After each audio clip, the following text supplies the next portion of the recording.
La Diaspora des Bulles, votre chronique consacrée à la bande dessinée tous les matins du lundi au jeudi sur Radio J. Une émission bien sûr à retrouver en podcast sur notre site internet radioj.fr et en vidéo sur notre page YouTube. Et oui, vive la technologie. Et ce matin, je suis accompagnée de Didier Passamonique et d'Auxence de Lyon. Bonjour messieurs. Bonjour Ilana. Vous êtes collaborateur au site Actua BD. Didier, on va commencer par la présentation de votre livre. Vous nous parlez de Cordoue avant la reconquête de l'Espagne par les chrétiens. Mais oui, c'est au temps de la splendeur de la domination musulmane qui commence, comme vous le savez, en 711 et qui s'achève avec la prise de Grenade en 1490, au moment où notamment on expulse les Juifs d'Espagne.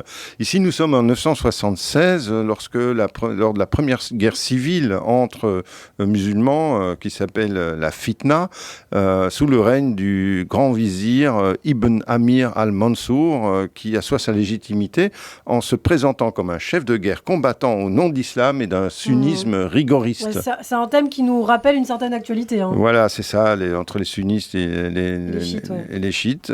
C'est un thème qui nous rappelle une actualité, certes, parce que Cordoue, à l'époque, était un des centres culturels de l'Europe, rivalisant par sa magnificence avec Bagdad et Constantinople. Al-Mansour envisage, donc il arrive au pouvoir un petit peu, d'ailleurs, en forçant les choses, et il envisage de faire détruire un bon nombre de manuscrits désignés comme impies. Et face à ce désastre, Tarid, un eunuque en charge de la bibliothèque, essaye de sauver ce qu'il peut de ces manuscrits en les chargeant sur les dos d'une mule assez têtue d'ailleurs. Il s'enfuit à travers l'Espagne, accompagné d'une jeune copiste noire et avec une balafre, et de son ancien apprenti, qui entre-temps était devenu voleur. C'est un livre copieux, un très très bel objet. Très belle couverture. Très belle couverture avec une tranche bleue, qui a quelques beaux moments de bravoure. C'est une profonde réflexion sur la fragilité de la culture, et qui a souvent fait l'objet d'autodafé. D'ailleurs, à la fin de l'ouvrage, l'auteur Wilfried Lupano fait le lien avec le savoir numérique qui, par un simple clic, en fait, de Google peut effacer tout un pan de la culture et faire un autodafé beaucoup plus important que celui de quelques manuscrits au Xe siècle.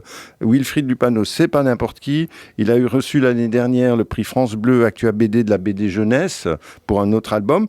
Et cet album-ci, notamment, lui a valu le prix Lobe du scénario au Festival de Blois, l'un des plus prestigieux donnés à un scénariste. Donc c'est un beau livre, la bibliomule de Cordoue, par Wilfried Lupano, dessiné par Léonard Cheminot, aux éditions d'Argo. Eh bien, merci beaucoup Didier Passamonique, la bibliomule de Cordoue. Alors, on change de thème, on change de sujet. Vous nous ramenez en enfance, Auxence de Lyon. Le mois dernier paraissait une encyclopédie sur l'un des univers les plus mythiques du manga, Dragon Ball, d'Akira Toriyama.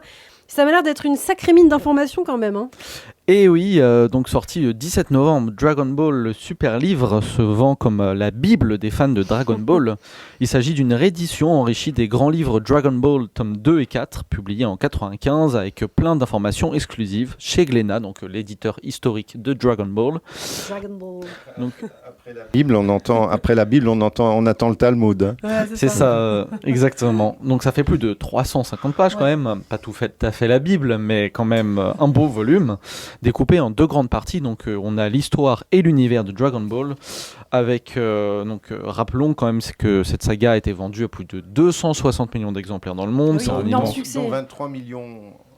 Dont 23 millions en France. Ouais. Donc, énorme succès. Hein. Immense phénomène culturel aussi, et économique. Donc ça met ce volume met l'accent sur l'univers principal de Dragon Ball, mais aussi ses séries dérivées comme Dragon Ball Super. Et à la fin du volume, donc attention, qui se lit de droite à gauche. Comme les mangas. Voilà, pour respecter comme le l'hébreu. sens de lecture. Vous y tenez, hein. Vous y tenez à vos références, Didier. Il faudra en parler à Glénat. Et à la fin, petite cerise sur le gâteau, l'auteur Akira Toriyama répond à toutes les questions des fans sur 12 pages quand même. Ah oui, 12 pages, c'est pas rien. Bah, si on n'a jamais ouvert une page de Dragon Ball Z, est-ce que ça vaut Dragon Ball ou Dragon Ball Z? Je ne sais plus quelle est la différence. C'est une extension, ça vient après. Bon, si on n'a jamais ouvert une page de Dragon Ball, est-ce que ça vaut quand même le coup?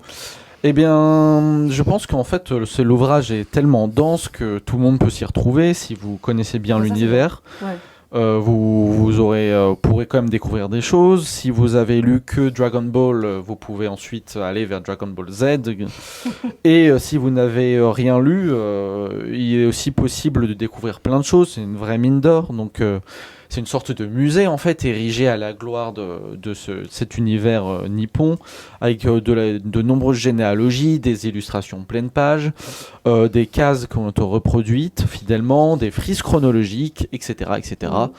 Avec toujours le sens de l'humour mordant de Toriyama, une incroyable mise en scène des combats, ce qui en fait presque une œuvre indépendante, avec de sympathiques posters en début de volume que vous pouvez détacher et mettre chez vous, Ilana. Eh bien, sacré livre que je vais peut-être offrir à mon grand frère, ça lui rappellera des souvenirs. Merci beaucoup Auxence de Lyon et Didier. Passe à Monique, on se retrouve demain matin sur Radio J. À demain. À demain.